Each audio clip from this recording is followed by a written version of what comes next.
Hi అండి, welcome back to Revathi's kitchen. ఇవాళ Sunday కదండి. సండే ఏదో ఒక స్పెషల్ అయితే ఉండాలి. మా ఇంట్లో అయితే సండే స్పెషల్గా నేను తలకాయ కూర చేయబోతున్నాను. సో తలకాయ కూర ఎవరికైనా చేయడం రాకపోతే ఈ ఫుల్ వీడియో మీరు చూడండి, మీకు కూడా ఎంతో యూస్ఫుల్గా ఉంటుంది. దీనికి కావాల్సిన రెమెడీస్ ఒకసారి చూపిస్తాను, వచ్చి చూసేయండి. ఎండుమిర్చి 1 ఆనియన్ తరిగి తీసుకోవాలి, ఒక 2 టమాటోస్ తరిగి తీసుకోవాలి, అల్లం కట్ చేసిన అల్లం, వెల్లుల్లి, ధనియాల పొడి అండి, అది చిటికెడు పసుపు, రుచికి తగ్గట్టు సాల్ట్, మరియు కరివేపాకు, చిటికెడు మిరియాలు, అలాగే కొంచెం తరిగి తీసుకున్న క్లీన్ చేసి పెట్టుకున్న కొత్తిమీర, ఒక కొబ్బరి అండి, ఇది ఒక కొబ్బరిని ఇలా మనం తరిగి తీసుకున్నాము. 1 కిలో తీసుకుంటున్నానండి నేను. తలకాయ కూర అనేది ఫ్రెష్గా ఉంది కదా, ఇలా ఫ్రెష్గా ఉండే తలకాయ కూరని మనం తీసుకొని రెమెడీస్ అన్నీ ఒకసారి చూసేసాం కదా. ఇప్పుడు తయారీ విధానం కూడా ఒకసారి చూపిస్తాను, వచ్చి చూసేయండి. ముందుగా స్టవ్ వెలిగించి మసాలాని తయారు చేసుకుందామండి. మసాలాకి కావాల్సినవి మిరియాలు మరియు ఎండుమిరపకాయలు, చిటికెడు మిరియాలు కూడా ఇప్పుడు మనం వేసుకుందాం. మిరపకాయలు మరియు చిటికెడు మిరియాలని రెండింటిని బాగా వేయించుకుందాం. ఎర్రగా వేగే వరకు ఇవి వేయించుకుందాం. మసాలాకి ఎంత టేస్టీగా ఉంటుందో అంత మాత్రమే కావలసినంత మనం మసాలా వేసుకోవాలి. ఇప్పుడు మనం మిరపకాయలు తీసుకుంటున్న అన్ని వేసుకోకూడదు. కారం కొంచెం ఎక్కువ తక్కువ ఉంటుంది కదండి, కాబట్టి చూసుకొని మనం ఇవి వేసుకోవాలి. సో బాగా వేగిపోయాయండి. ఇప్పుడు వీటిని ఒక మిక్స్ బౌల్లోకి వేసేసుకుందాం. అలాగే మనం అన్ని రెమెడీస్ రెడీ చేసి పెట్టుకున్నాం కదా, ఒక్కొక్కటిగా ఈ బౌల్లో వేసేసుకుందాం. కొబ్బరి మరియు అల్లం వెల్లుల్లి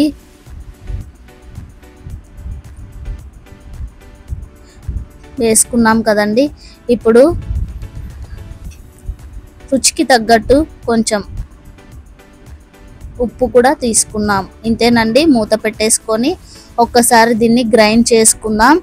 అలాగే ఇప్పుడు అది పక్కన పెట్టేసుకొని అదే స్టవ్ మీద ఒక ప్యాన్లో 3 టేబుల్ స్పూన్ ఆయిల్ వేసుకొని తలకాయ కూర ఎలా తయారు చేసుకోవాలో చూపిస్తాను. స్కిప్ చేయకుండా చూడండి ఫ్రెండ్స్, స్కిప్ చేస్తే వీడియో అర్థం అవ్వదు. సో ఆనియన్స్ని తరిగి తీసుకున్న ఆనియన్స్ మరియు కరివేపాకు ఇవి బాగా వేయించుకోవాలి. ఇవి బాగా వేగిన తర్వాత 1 టమాటో కట్ చేసి తీసుకున్నాం కదండి, అవి కూడా ఇప్పుడు వేసేసుకుందాం. ఇవి కూడా ఒక 2 మినిట్స్ ఆయిల్లో బాగా వేయించుకోవాలి. ఇప్పుడు మనం ఫ్రెష్గా 1 కిలో తీసుకుంటున్నాం కదా తలకాయ కూర, సో అది కూడా మనం వేసేసుకుందాం. దీన్ని కూడా ఆయిల్లో బాగా వేయించుకోవాలి. ఇవి ఒకసారి కలుపుకొని మనం దీనికి కావాల్సిన రెమెడీస్ అన్నీ 1 కిలో తీసుకుంటున్నాం కాబట్టి 1 కిలో అంత క్వాంటిటీ తీసుకోవాలండి. చిటికెడు పసుపు మరియు సాల్ట్ వేసేసుకుందాం. సాల్ట్ కొంచెమే వేసుకుంటున్నానండి, ఎందుకంటే మసాలాలో కూడా ఆల్రెడీ మనం దొడ్డుప్పు వేసాం కాబట్టి ఇప్పుడు తక్కువ వేసుకుంటున్నాం. ఇది బాగా కలిసేట్టు బాగా కలుపుకున్నాం. ఇలా ఈక్వల్గా కలుపుకుంటే ఎక్కువ తక్కువ లేకుండా, ఒక ముక్కకి ఎక్కువ ఒక ముక్కకి తక్కువ పట్టకుండా ఈక్వల్గా సాల్ట్ అందుతుంది, అన్ని ముక్కలకి ఈక్వల్గా అందుతుంది. ఇప్పుడు మూత పెట్టేసుకొని మసాలా రెడీ అయిపోతుంది, చూద్దామండి. చూసారు కదా, ఇలా బాగా మెత్తగా గ్రైండ్ చేసి మసాలాని ప్రిపేర్ చేసుకున్నాం. ఇప్పుడు ఈ మసాలాని కూడా మనం తలకాయ కూరలో వేసేసుకోవచ్చు. ఒకసారి మూత ఓపెన్ చేసి చూసుకుందామండి. ఆయిల్లో ఇది బాగా వేగినట్టుంది, చూసారు కదా, నిజంగానే ఆయిల్లో బాగా వేగింది. ఇప్పుడు ఇందులో దీనికి 1 కిలో తీసుకున్నాం కాబట్టి 1 కిలోకి తగ్గట్టు మనం క్వాంటిటీ మసాలా తీసుకోవాలి. ఇది ఒకసారి ఇలా కలుపుకొని మసాలాని మనం ఇందులో వేసుకుందామండి. చూసారు కదా, మసాలా వేసేసుకున్నాం. దీన్ని కూడా ఒకసారి కలుపుకొని ఆయిల్లో ఈ మసాలా కూడా బాగా ఎర్రగా వేయించుకోవాలి. అలా ఎర్రగా వేయించుకుంటే పచ్చి వాసన అనేది రాకుండా ఉంటుంది. ఒక 2 మినిట్స్ పాటు దీన్ని వేయించుకోవాలి మనం ఆయిల్లో. అప్పుడు ఈక్వల్గా ఇలా కలుపుకోవాలండి. అప్పుడే అన్ని ముక్కలకి బాగా అంటుతుంది మసాలా అనేది, ఉప్పు కారం అంతా బాగా పడుతుంది. ఒకసారి ఇప్పుడు మూత పెట్టేసుకుందాం. ఒక 5 మినిట్స్ పాటు దీన్ని వదిలేద్దాం. మూత తీసి చూద్దాం. చూసారు కదా, మసాలా కూడా బాగా వేగింది. ఇప్పుడు చిటికెడు ధనియాల పొడి వేసుకొని ఇప్పుడు ఇది ఉడికించుకోవాలి కదండి. ఈ ఉడికించుకోవడం కోసం నేను కుక్కర్లో వేయట్లేదండి. కుక్కర్లో వేస్తే టేస్ట్ అనేది తక్కువ ఉంటుంది కాబట్టి నేను బౌల్లోనే చేస్తున్నాను.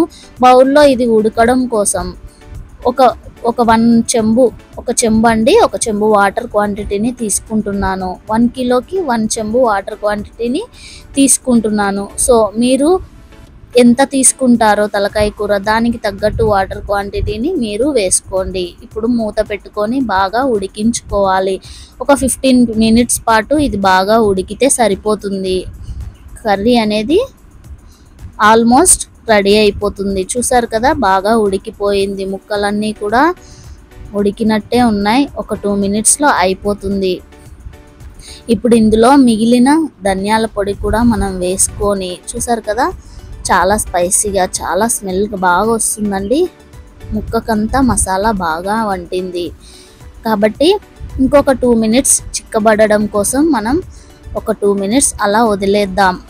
ఇప్పుడు మిగిలిన ధనియాల పొడి మరియు కొత్తిమీర వేసుకొని గార్నిష్ చేసుకుంటే, ఒక్కసారి అలా మూత పెట్టుకుంటే సరిపోతుందండి. దీన్ని కొత్తిమీర వేసుకున్నాం కదా, ఒక్కసారి దీన్ని అలా కలిపేసుకుందాం మనం. వీడియో మీరు ట్రై చేసి మీ ఫీడ్బ్యాక్ని తెలపండి. టోటల్గా వేసేసుకున్నాం. కొత్తిమీర బాగా ఉడికిపోతుంది. వీడియో చూశాక ఏదైనా డౌట్ ఉంటే కామెంట్ బాక్స్లో కామెంట్ చేయండి. సో ఇంతేనండి, చాలా ఈజీ ప్రాసెస్లో చాలా స్పైసీగా ఘాటుగా ఎంతో టేస్టీగా ఉంటుంది. బాలింతలకైతే చాలా యూజ్ అవుతుంది తలకాయ కూర. బాలింతలే కాదండి, ఎవరికైనా చిన్నపిల్లలు కానీ పెద్దవాళ్ళు కానివ్వండి, ఎవరైనా ఇష్టపడతారు. ఇలా మసాలా కర్రీతో తలకాయ కూర చేస్తే, అందులో రాయలసీమ స్పెషల్తో చేస్తే చాలా ఇష్టపడతారు. ఒక్కసారి మూత తీసి చూద్దామండి. అంతేనండి, చాలా బాగా ఉడికిపోయింది. స్టవ్ ఆఫ్ చేస్తే ఎంతో టేస్టీ స్పైసీ రాయలసీమ స్పెషల్ తలకాయ కూర అనేది రెడీ అయిపోయింది. ఈ వీడియో మీకు నచ్చినట్లయితే లైక్ చేయండి, షేర్ చేయండి. ఇలాంటి మరెన్నో వీడియోస్ కోసం రేవతీస్ కిచెన్ ఛానల్ని సబ్స్క్రైబ్ చేయండి.